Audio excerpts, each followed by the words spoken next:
Good morning, good people, brothers, sisters, and beautifully defiant siblings in the movement. Welcome to the unapologetic voice of labor, equity, and action. This is CWA Our Power Radio Show, where we amplify the organizers, uplift the everyday workers, and honor the giants whose shoulders we stand on. Right here on KYOK 1140 AM at the all-new 106.5 FM in the heart of Houston, Texas. If you're rolling through H-Town or just fired up anywhere in the world, stream us live at kyokradio.org on the CWA Strong app or catch the replay anytime by searching CWA Hour of Power on your favorite podcast player. Because this space, this time, it's about us. That's right. It's about us. We're talking union contracts, organizing, victories, labor rights, human dignity, fair pay, and bold everyday resistance to injustice in every form. So, whether you're on the job, in your car, at your kitchen table, or deep in the fight, lean in. Honk your horns if you stand with workers. Throw a fist up if you know your worth. Joining me today are the fire starters and truth tellers, Sir Reginald Small, Timmia Wiley, and Tay Akins. So buckle up, beloveds, because the power we build together, that power is ours. So let's get into it. Our union voices are ringing in every district from Alaska to Maine, Texas to Minnesota, Canada to Puerto Rico, because we don't play at CWA. Our union brothers, sisters, and siblings at the Pittsburgh Post-Gazette have been outside for 2 years on strike on the picket lines. And yet, while they are striking, they're still turning out the news with facts for you and me. Let's show our support to them by making sure we subscribe to unionprogress.com. And once you subscribe to this free publication, how about going over and donating to their strike fund at cwa.org forward slash ppg donate. Again, that's cwa.org forward slash ppg donate. Now, family, before we dive into today's labor, human rights, and civil rights conversations, we want you to grab your tea and let's sip for a while because it's time for Tea with Tay. And every week we're going to taste a different flavor. So today, good morning, Tay. It's Good your morning, time. Earl. And good morning, KYOK family, and to my union family out there as well. So today's tea is a little dusty. So Dusty. dusty. Out here in Arizona, we had a massive dust storm. So we were recently engulfed in many cities with a dust storm. One of those walls of brown that turns the day into night with debris flying, all these items are homes are ripped apart and hard rains lash the area. Some people see it as just weather, but let me tell you, this isn't just about the weather. This is a labor story, a human rights story, and a civil rights story. Why? Because when those storms roll through, it's not those in the high-rise condos who feel it the most. It's the farm workers, the construction crew, the delivery drivers, the folks out there breaking their backs in the heat, cold, and all these storms, like places like Arizona, St. Louis, Kentucky, Mississippi, Tennessee, and the list goes on. They can't just work from home when the skies turn toxic. They can't breathe. They have to go out and breathe in the dust. They have to risk the asthma, the lung damage, the heat stroke, all for a paycheck too often that doesn't even cover the high rising rent. I seen a young boy while the dust storm was going and he was doing the deliveries, and I felt terrible. It was raining so hard, and like I said, homes ripped up and things flying around, but he was still out there. This isn't this is about labor rights. Workers should have protections when the environment itself becomes hazardous. Shade breaks, mask, hazard pay, strong union contracts that say your health matters more than the profit. It's also about human rights, clean air, safe working conditions, and access to health care is not a luxury. Did you hear me say he was walking in a storm where houses was blowing apart? This is a human rights issue. They have rights. We have rights. Yet we see immigrants, immigrant farmers, marginalized workers, and small, rural areas, the delivery drivers, low income areas, suffering firsthand and recovering last. That's not by accident. That's the reality of environmental injustice. And here's where civil rights ties in. We get who gets to live in the safer neighborhoods with air filters, solid infrastructures, who gets to push who gets to push into the flood zones, the dust bowls, and the heat islands too often. It's our marginalized communities carrying that burden, while corporations keep polluting and politicians keep ignoring. But here's the part I want everyone to sip on. All cultures have stories of surviving storms. Indigenous communities in Arizona have lived with dust storms for centuries, instilling a deep respect for the land and balance with nature. African American spirituals often discuss troubles in the wind, but also convey resilience and faith. Latino farm workers carry traditions of strength, turning hardship into community power. In many Asian cultures, some storms are viewed as both destructive and transformative, symbolizing both destruction and rebirth.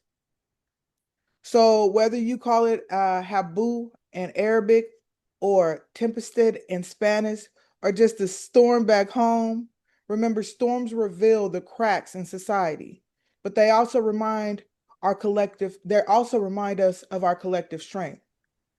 Dust storms and major storms aren't just environmental events, they're they're social justice issues. When marginalized communities are hit, the storm exposes and amplifies existing inequalities.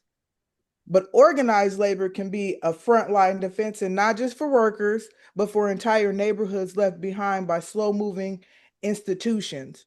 By mobilizing resources, skills, and collective power, unions and the labor movement can make a real difference when it's needed most. If you want to truly weather the storm, whether it's dust, injustice, or division, we need solidarity, labor rights, human rights, civil rights for all of us in every culture and in every single storm. So now, family, you tell me when the dust settles, what side of justice do you want to be standing on? And thank you. Back to you, Errol.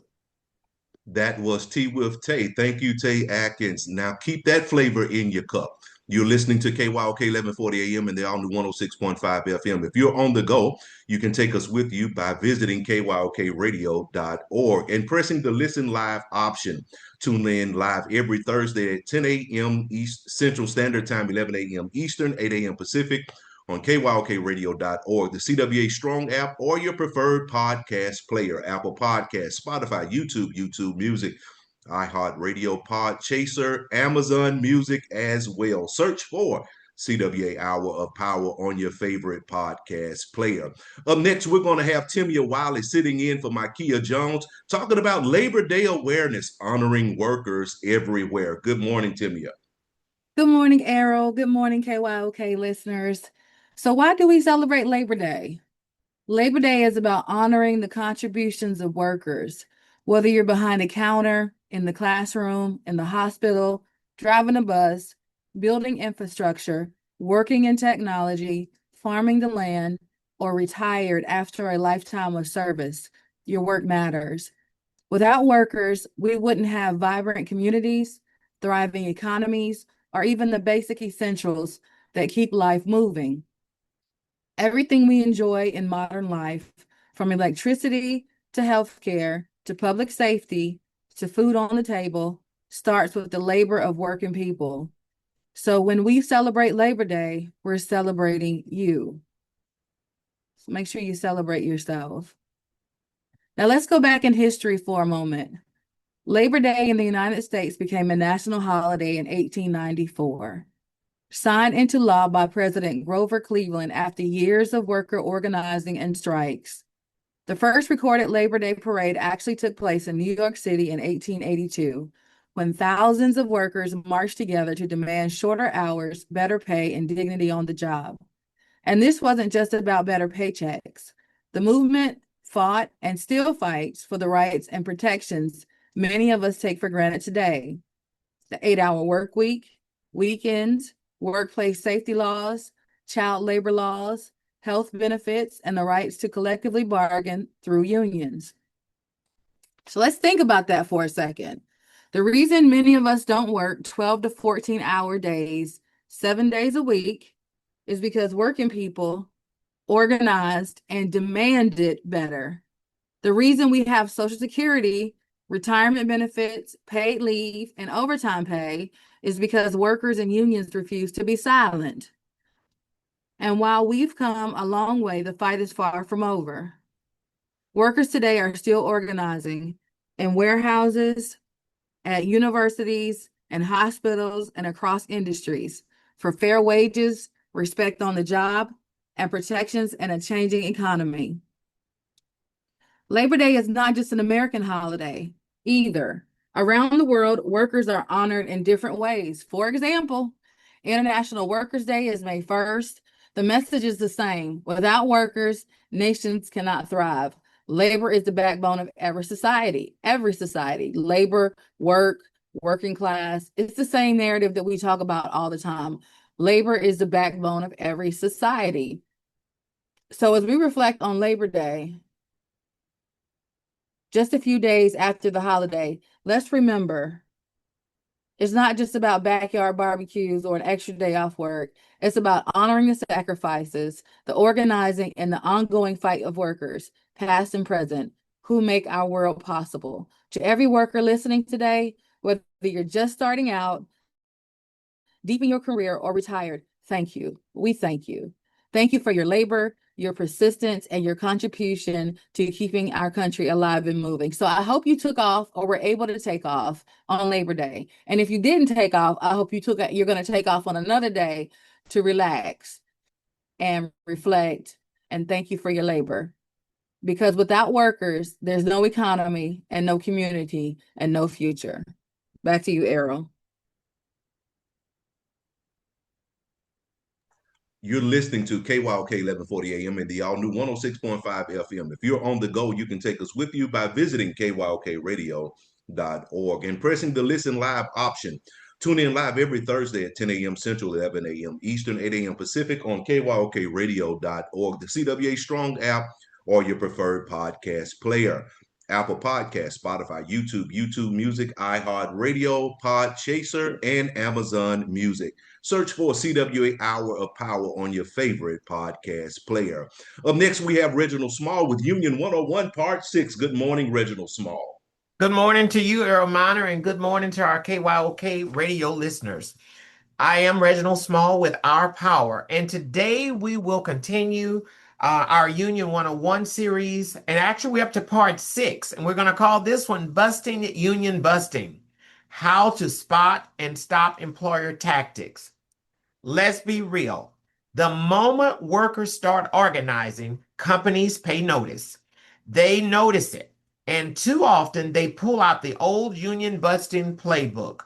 Our job is to recognize the signs, stand together, and call them out on it.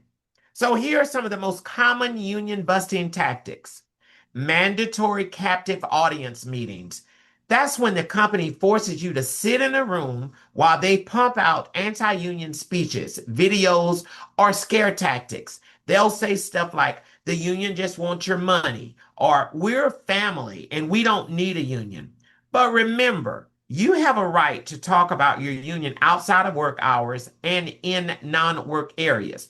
You have a right to decide whether or not you want to be in a union. That is not your company's decision. So surveillance and intimidation is another tactic. Maybe a supervisor suddenly starts watching who you're talking to, or actually asking you or asking other people who has signed cards. That stuff is illegal. The law says your boss cannot spy, threaten, interrogate, or promise benefits to stop you from organizing. We call that TIPS, TIPS, threaten, interrogate, promise, spy.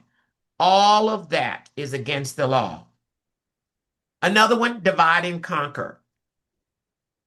Bosses love to stir division, pitting full-time against part-time, older employers against younger workers, Black and brown workers against white workers, or even spreading rumors about union leaders. Don't fall for it. Solidarity is our shield. It is our best defense. And finally, one that I'll talk about today is delay, delay, delay. Companies will try to stall elections. Companies will try to challenge ballots or refuse to bargain fairly after workers win. Why do they do this? They do this because they know time can wear people down. But unions like CWA are built for the long haul. We don't stop. And here's the truth. There are studies out there now that are showing that 40% of companies break the law during union campaigns. So guess what? We expect them to do this, and we're prepared for it. We want you to be prepared for that. Workers are often fired illegally for organizing, but unions fight to get them reinstated, sometimes even with back pay. We have been successful in that. The NLR, the National Labor Relations Act, exists to protect workers' rights, but it only works if we enforce it. And that's where solidarity, true solidarity, actually comes in. So here's the bottom line. Union busting only works when workers are isolated. But when we stay informed, when we share information, and we support each other, those tactics fall flat. They cannot succeed. So that's Union 101, Part 6, Busting Union Busting, how to spot and stop employer tactics. Remember, knowledge is absolute power, but action is even stronger. If you see something, document it, share it, and actually bring it to your union. Don't just overlook it. Don't just excuse it. There is a process. And let's not miss next week's Union 101 Part 7, First Contracts, turning the union into real power. Because winning the union is one step. But guess what? Winning a strong first contract, that's how we lock in the gains. And this is our power. Stay with us. Back to you, Errol Minor. You're listening to KYOK 1140 AM and the all-new 106.5 FM. If you're on the go, you can take us with you by visiting kyokradio.org and pressing the Listen Live option. Tune in live every Thursday at 10 a.m. Central Standard Time, 11 a.m. Eastern, 8 a.m. Pacific on kyokradio.org, the CWA Strong app, or your preferred podcast player, Apple Podcasts, Spotify, YouTube Music, iHeartRadio, Pod Chaser, or Amazon Music. Now, I'm going to give our host opportunity to grab those mics and come in just a little bit closer because we're about to talk about a hot topic that's been going on for a couple of weeks. And this morning, we're going to be breaking down a story that's more than politics. It's about public health jobs and the safety of our communities. The Centers for Disease Control and Prevention, better known as the CDC. They just sent out permanent layoffs to at least 600 employees. Now, let me say that one more time. The CDC, known as Centers for Disease Control and Prevention, just sent out permanent layoff notices to at least 600 employees. Now, some folks may only think about the CDC when there's a crisis, like COVID. But this agency has been protecting America's health for nearly 80 years. When you cut 600 jobs from an agency this important, you're not just downsizing, you're destabilizing the safety net that every single one of us depends on. So Errol, I guess we need to start with the basics, about the CDC. The CDC is part of the U.S. Department of Health and Human Services. It was actually founded back in the 1940s to fight malaria in the South. Over the years, it has evolved and it's become the nation's lead agency on tracking diseases, preventing outbreaks, and actually protecting people's overall health. And, this is important. The CDC doesn't just sit in an office in Atlanta. They've been on the front lines of many global fights against diseases.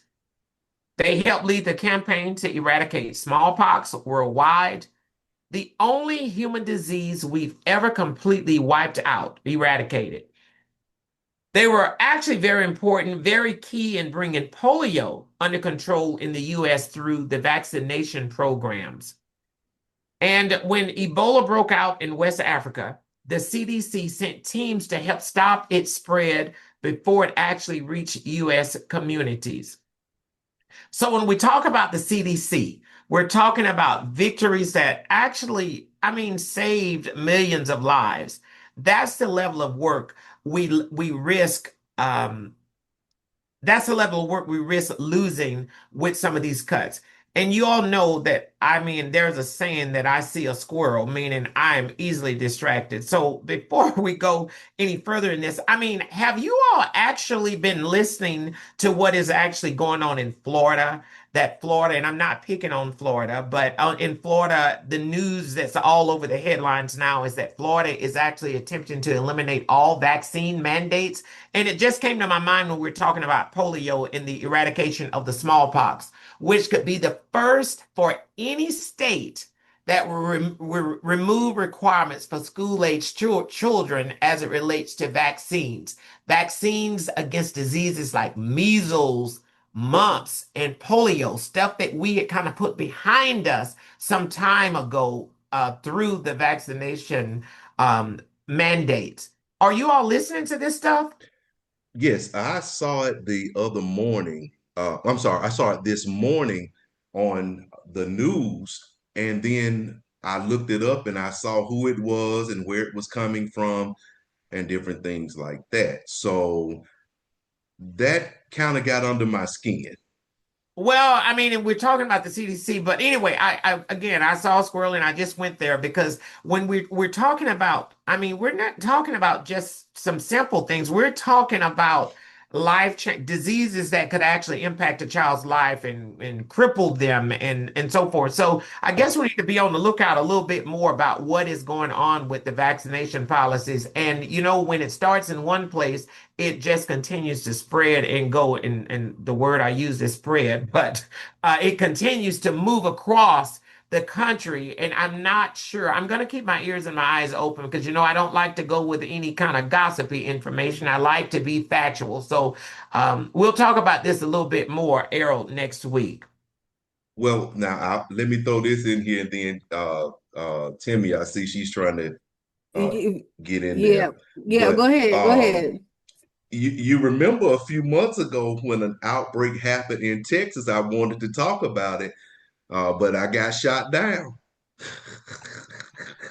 Well, Errol, I don't know whether you got shot down. I don't know whether that's the right word. And when we living in Texas here, don't use the word shoot, by the way. Um, that brings us to a whole nother subject, but I'll A let mess. you get in. It's just, for a person my age, which is a beautiful season of wisdom that I'm living in right now.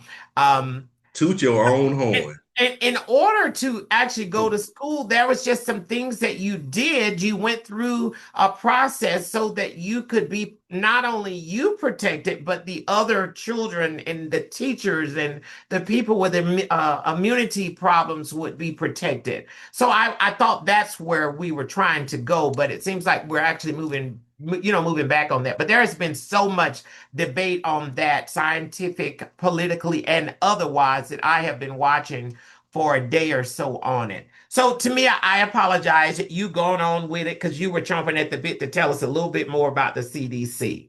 No, it's okay. I was enjoying the conversation and learning at the same time. But that history connects directly into our everyday lives. The CDC is why you eat a salad without worrying Every bite is going to land you in the hospital. They monitor foodborne illnesses like salmonella and E. coli. They also track flu strains in every single year. That's how the flu vaccine formula is updated annually, because the CDC is watching what strains are spreading worldwide. That's protection for you, your kids, your grandparents. And don't forget STDs. The CDC is one of the nation's primary trackers of HIV, gonorrhea, and syphilis. When they warn about spikes, local health departments know to ramp up testing and education. So think about it. Cutting staff means less tracking, fewer warnings, slower responses. That means more sickness, more cost, more suffering. This is not abstract. This is dinner tables, it's classrooms, and it's neighborhoods across America. And one division being eliminated tells us everything about the priorities here: violence protection. Now, why does the CDC even study violence? Because they treat it as a public health crisis, and they're right. Every year, more than 48,000 Americans die from gun violence. That's just not a crime issue, that is a health issue. The CDC collects data, researches risk factors, and helps communities design prevention strategies. Here's a win people don't hear about. When the CDC studies youth violence in the 1990s, their research led to programs in schools and communities that cut teen homicide rates in cities like Boston and Chicago. That is huge, people. These lives saved because data led to prevention. If you take that away, we're left blind to the patterns that drive violence. You can't fix what you refuse to measure. You also can't fix what you can't see. Come on now, people. Right, Timmia. And let's not forget about the workers themselves. We're talking about 600 jobs, nearly 6% of the CDC workforce. Scientists, lab techs, nurses, data analysts, administrators, everyone gone. That's 600 families losing a paycheck, health insurance, and stability.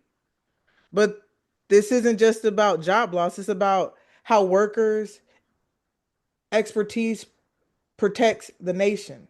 Remember the H1N1 swine flu outbreak in 2009?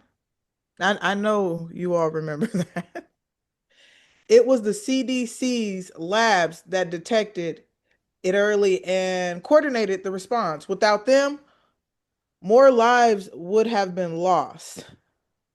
The swine flu was probably the scariest time ever for me. That's when I first started seeing things about the outbreaks or things like that. And again, the CDC, the numbers, the area you were in, and how high the outbreaks were. That's all important stuff that we would not have known without the CDC. During COVID, even with all the political controversy, it was the CDC data that guided hospitals, schools, and local governments. Without those workers, the chaos would have been 10 times worse. So the truth is, every cut here weakens our frontline defense against health threats. And then let's be real, when they call it efficiency, we know what that means. It means it means cuts for workers and communities while corporations get tax breaks and contracts. And for you guys that are listening in the audience, the other hosts know I was a little under the weather, and so one of the first things that I thought about was maybe I've caught COVID. And so what I did was I've taken a COVID test, so I am negative. But one thing I have noticed is that with the cuts in the CDC and the current administration, there are no statistics out there for things such as this or that I could find. And that is one of the things that we need the CDC for, actually, to track things. And this is why the CDC is so important um, to society. So, family, let's bring it home. The CDC isn't perfect, but it's essential. You've heard that it wiped out smallpox to controlling polio. to responding to Ebola, H1N1, and even COVID. They've been there in every major health battle of our time.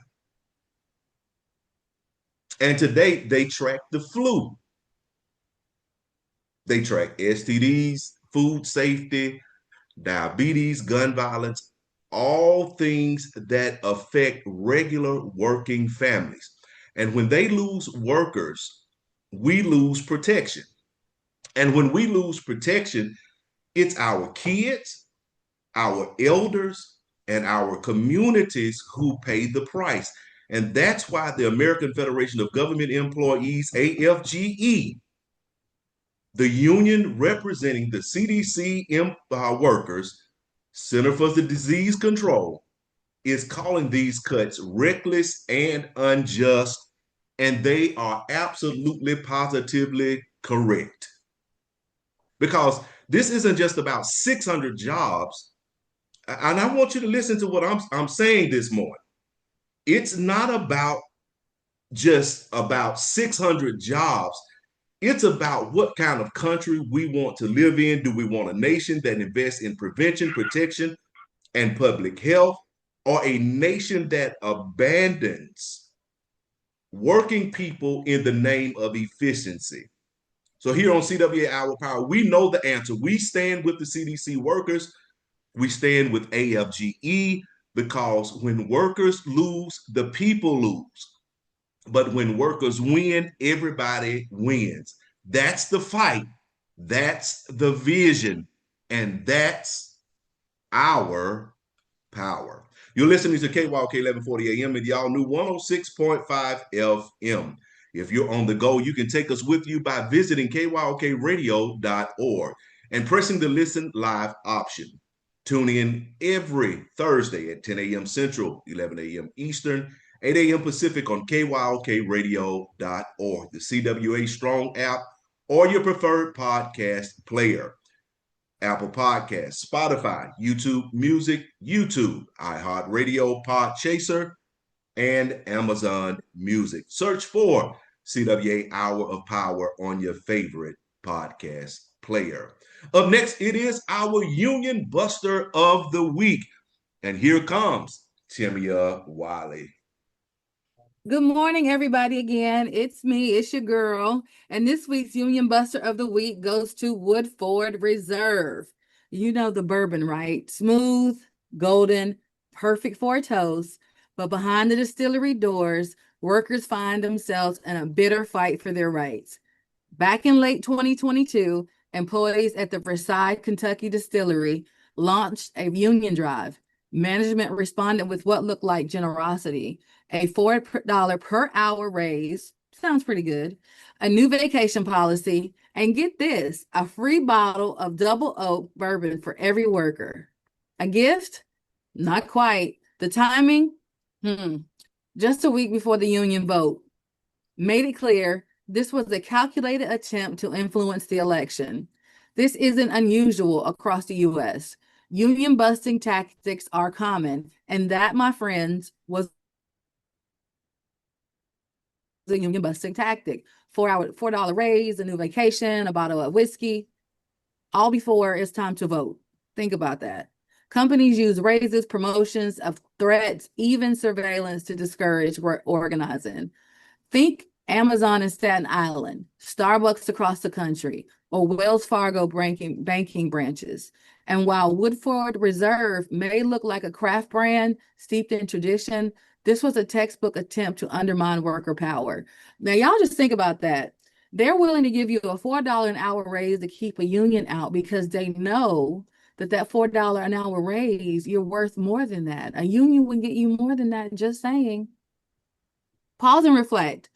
Workers face an impossible choice. Enjoy the perks now or organize for long-term fairness. Imagine showing up to work, handle a bottle of bourbon, a raise, and told, hey, maybe skip the union vote. That's pressure. And for some, it was confusing, stressful, and even a little humiliating. I mean, think about that. The union was so powerful that they gave a $4 raise just to keep the union out. Come on, y'all. I got to think. By April 10th, 2024, a federal judge saw through the bourbon fuel scheme. The judge ruled Woodford's actions were illegal under Section 8A1 of the National Labor.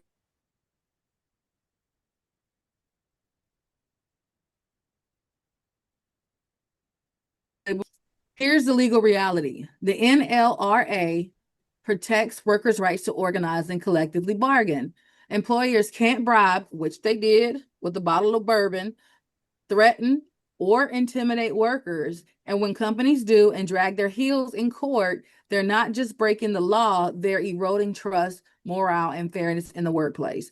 Just think about all this, y'all. The company went through all of those hoops, $4 raise, a new vacation package, all of that to keep the union out. So why are they so afraid of the union? Because the union is going to make sure you have what you're worth. So let's not forget, behind every union election are real people, workers, balancing family bills and life, fighting for dignity for everyone on the job. Bribery, pressure, and delays make the fight even harder, and they're going to do it. They're going to try it every time. Yet these workers are persistent. They deserve our support. So what's the takeaway? Companies can dress themselves up in tradition, craftsmanship, or brand prestige, but when the goal is to manipulate votes, undermine collective action, or stall justice, that is union busting, plain and simple. Woodford Reserve, a toast to justice and a harsh judgment for union busting. Let's raise our glasses, not to bourbon, but to the workers standing up for their rights. This has been your Union Buster of the Week. I hope you all take that in and hear my cry. Errol, back to you. Now, I got a question, Timmia. They wanted to bust the union so bad that they gave all the workers $4 an hour raise They did. They sure did. and a bottle, free bottle. Yeah, a free bottle and vacation time because they wanted to keep the union out. And there are that's union busting 101. Let's make it make sense. They were so afraid of the union coming in that they gave them all of those perks. So imagine what a union could actually do. Imagine what they are actually worth, what the employees are actually worth if they're willing to give them those gifts of $4 an hour, a bottle of whiskey, and a vacation package. That first of all, they should have already had it. They shouldn't have had to wait for it to be threatened by a union coming in to give it to them. You see what I'm saying? You see where a union makes the difference. Yeah, because if they could already have done these things, why did they wait? Why were they holding back on the employees? Why didn't they just already have given that to the employees as just fair and good treatment and wanting to treat your employees fair? Exactly. You're right. They treat the union like the boogeyman. The union is not a boogeyman. The union is just there to make sure that the unions have a fair and just place to work and that they're paid fair and justly. That's all. And they're, But treated with humility and dignity on the job. Yes. and look at this. This has been going on since 2022. Yeah, And the 2022. last update, I believe, was July, you said, of 2025, where it has moved to the Court 2024. of Appeals. Just think about how much money they have spent in 3 years to deny workers. I know it. And that money could have been given on bonuses, raises, an additional raise. There's a whole lot of stuff that could have been went to scholarships for the workers' families, but they want to spend that money union busting. Right. Make it make sense. It makes sense to me. It's called union busting, period. It's a Right. thing. It's a real thing where full-time employees work at union busting. It's a job.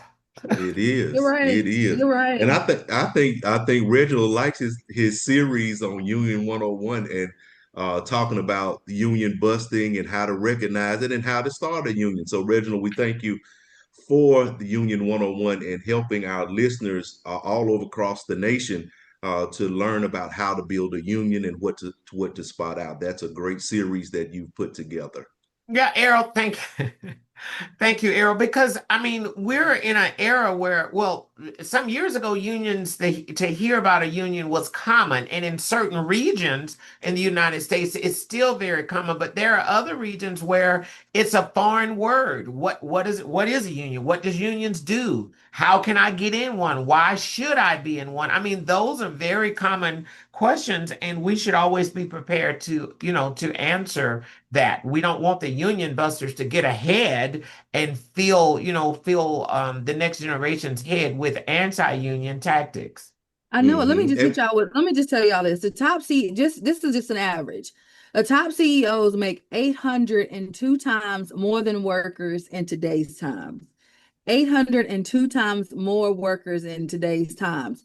And that is because unions aren't as prevalent as they were in the 1970s. If you look in 1970, the average that CEOs made to workers was 45-1. And that's because the wealth of the organization was spread out more evenly between the CEO and the workers because there were more labor unions around to make sure that that happened. I don't see the problem in that. I Mm. don't think the public understands the magnitude of the wealth gap that has come into play with the I shouldn't say the destruction, but the demise of labor unions in America, and all this union busting that has taken place with Reaganomics. You're absolutely correct. And I think it's one CEO that is making 6,666 times more than his workers. I believe it. And it's only in the US. Like if you look at Poland, CEO average to worker wage gap is 28-1. Austria is 36-1.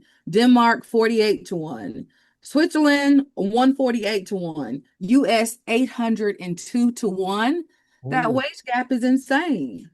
Hmm. that is insane. So, I mean, how about sharing the wealth, literally? And it didn't happen until you see the demise of you see that wealth gap going up for CEOs and going down for employees when you Hmm. see the loss of unions in America. And trickle down economics still does not work. It doesn't.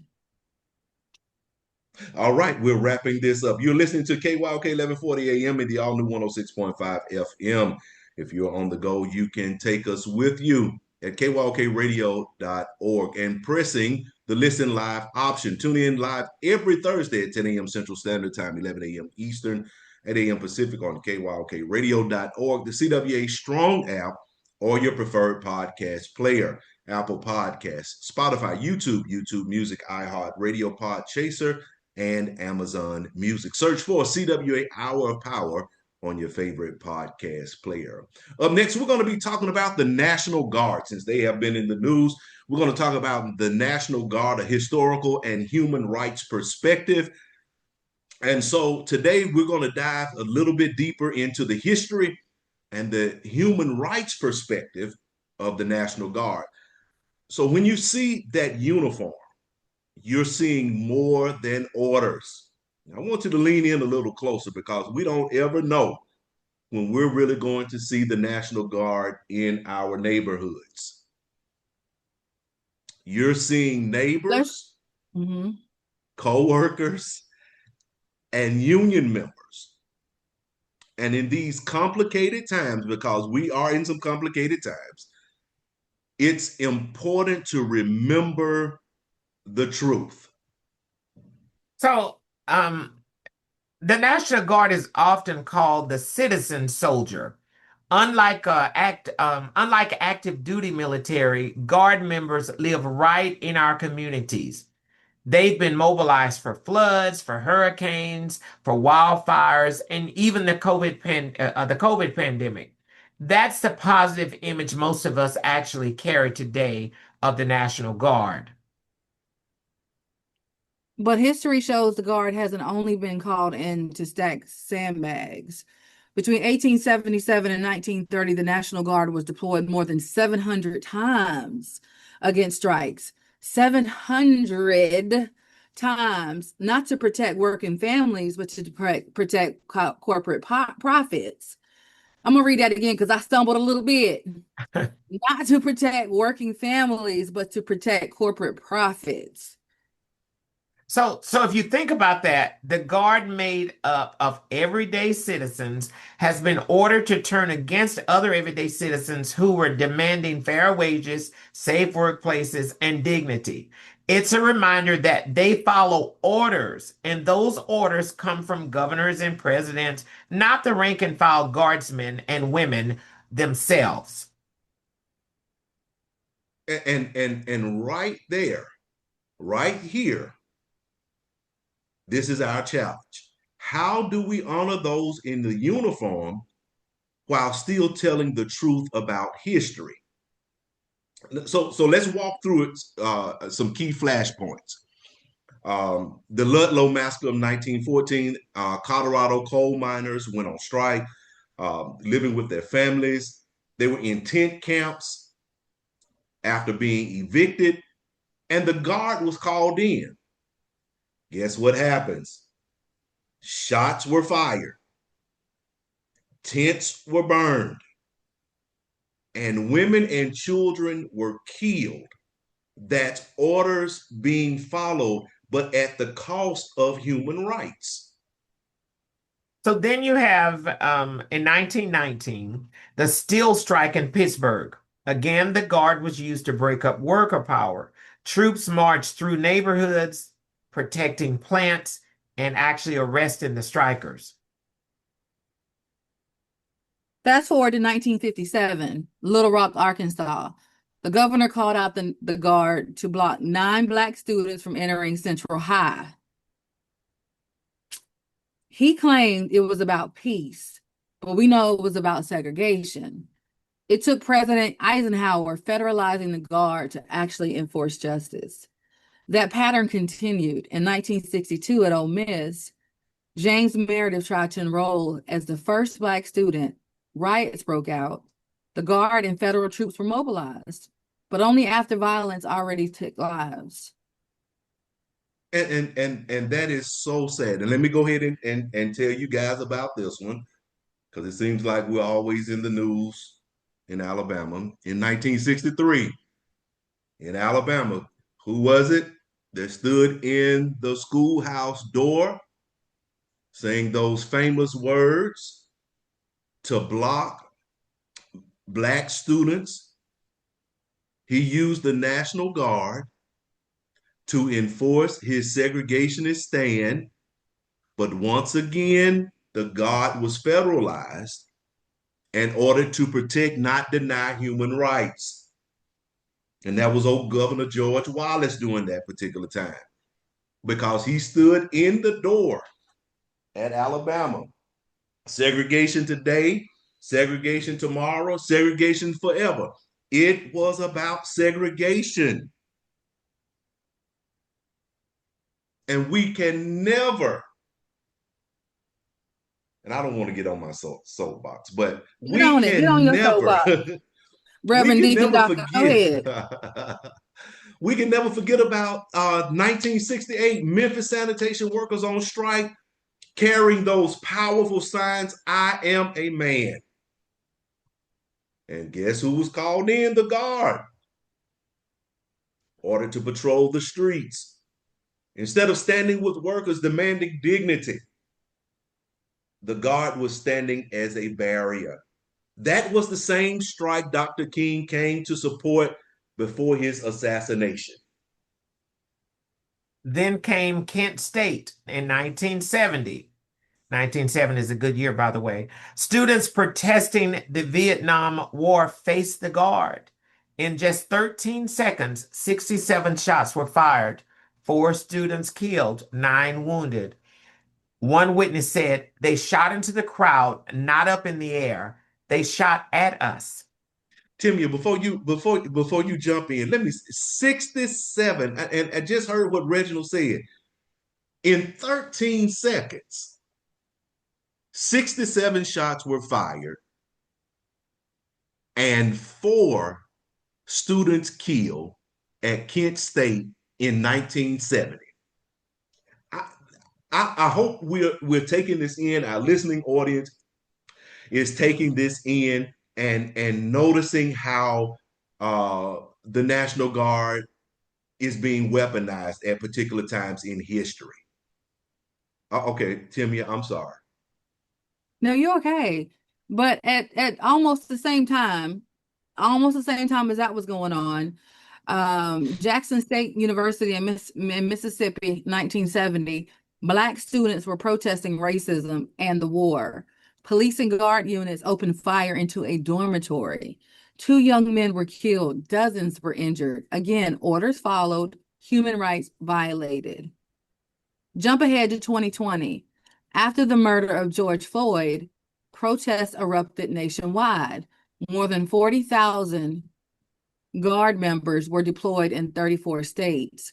We saw armored vehicles, tear gas, soldiers in our streets. Too many. It looked like an occupying voice to others. It was restoring order. But the question we ask here is whose order and whose rights? And now, go ahead, Earl. This is what I want to say. I'm sorry. I guess this is that hot topic for me. I mean, everything that is happening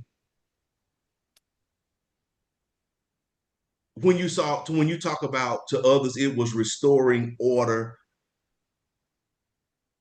It's whose eyes are it's whose eyes the movement and whose society or how society is viewed. Restoring order. That's the same thing they did with search and frisk in New York. Stop and frisk, I'm sorry, in New York. It's always, and even today, when we're talking about the National Guard in DC, this is exactly what is going on. It is embracing people all over the country who have ulterior motives. I just saw a video this morning of an officer stopping a homeless man, just searching him. And the homeless guy did not give him permission to search. But back to your point, Errol, what are the orders? What are the You're orders? right. And I know we can easily go back to the issue and the event, but in this particular segment, I think we're talking about the orders. You know, what are Yes. the orders? What's the assignment? You have our, people that are normal community people answering the call to duty. What are the orders? That's the part that we probably are losing, can easily lose focus on. What are the orders? And who's issuing those orders? What are the motives behind those actual orders? Yes, yes. Go ahead, Tay. I'm sorry. I kind of went down the rabbit hole. I apologize. No, so It's easy. we're in 2025. We here talk about using the National Guard at the southern border. Once again, the Guard is put in complicated positions. Ordinary people in uniform asked to carry out political orders that deeply impact human rights. Now, I know we kind of went hard and we've set the stage for the history of them, but we can't leave out the other side of the Guard either. After Hurricane Katrina, after tornadoes, after wildfires, the Guard saved lives. They rescued families, they rebuilt communities, and that's real service. That's what they signed up for. And folks, that's why we honor them. Simple as that. Right, because if you are one of those people that are on a rooftop because of a flood, or and this the documentary Katrina is out now and it's reminding us of what took place. If the Guard is coming to you in a boat, they're your hero. So I mean, Mm-hmm. they've had a wonderful. They're heroes in uniform, actually. So here's what we need to be clear on. We have given you today a historical perspective of the Guard in its what their role is, but also some of the things, some of the events, some of the controversial events in which they have been called upon to do. But Guard members, clearly, and in this conversation, I hope our audience stayed with us from the beginning all the way up to now. Guard members are not the enemy. They are Correct. following orders given by someone. And while we all hold the leaders accountable for unjust orders, we also hold space for the humanity of those wearing the uniform. So we want to thank them for the service and that they are answering a call of duty. Mm-hmm. What matters is that we remember, like you said, Reginald, behind every uniform is a person, and behind every protest sign is a person. Human rights must be the center of both. Labor teaches us solidarity, and solidarity doesn't stop at the picket line. And it means seeing the humanity in each other always. I mean, you just spoke a profound truth there. Right. Thank you. So let's remember, guard members are not our enemy. Like you said, Reginald, corporate greed, political misuse, and unjust orders, and union busting. That's the real. And then I Okay. think we have to remember the kindness. We're living in complicated times, and we must remind everyone to be kind. Be kind to those serving in the guard. The Yes. young woman in the uniform might be your niece, it might be your neighbor, it might be a church member. They're answering a call. The man standing at the barricade may actually be your cousin, and they are actually following orders. Correct. And Union brothers, sisters, and siblings, the National Guard story is complicated, but our story is clear. Our power is not in their orders, it's in our unity. Stand together, stay kind, and never forget freedom is a consistent and constant fight for a right. As we come down to the final minutes of the show, our Union brothers, sisters, and siblings at the Pittsburgh Post-Gazette have been outside picketing, striking for 2 years. And yet, while they're striking, they're still churning out the news with facts for you and me. Let's show our support to them by making sure we subscribe to unionprogress.com. Once you subscribe to this free publication, how about going over and donating to their strike fund at cwa.org/ppg donate. September and all of its awareness days are an opportunity for you, yes, you, to take action and learn more today. When you take time to learn more about others around you, you're making the world a better place. Awareness campaigns serve as a powerful reminder that there are steps we all must take in looking out for loved ones, the people in our community, and those who have been impacted. It's time to take one big step together and make a change. An hour is not long enough to be with you, and a week is too long to be away from you. You have been tuned into the CWA Human Rights Our Power radio broadcast. I hope something you heard today has inspired you to take action toward creating positive change in the world. Every person has the power to make a difference, no matter how small, and by working together, we can create a world where human rights are respected and valued. So I encourage each of you in the listening audience to reflect on your role in promoting human rights to effect change in your communities and beyond. Know that you're not alone in the quest for a more just and equitable world. When faced with injustice, it can be easy to lose hope and give up. But remember, justice may be slow like the truth, but when it finally comes, it will stand. Until next Thursday, 10 a.m. Central, 11 a.m. Eastern, 8 a.m. Pacific, right here on KYOK 1140 a.m. and the all new 106.5 FM, KYOKradio.org. See you next week.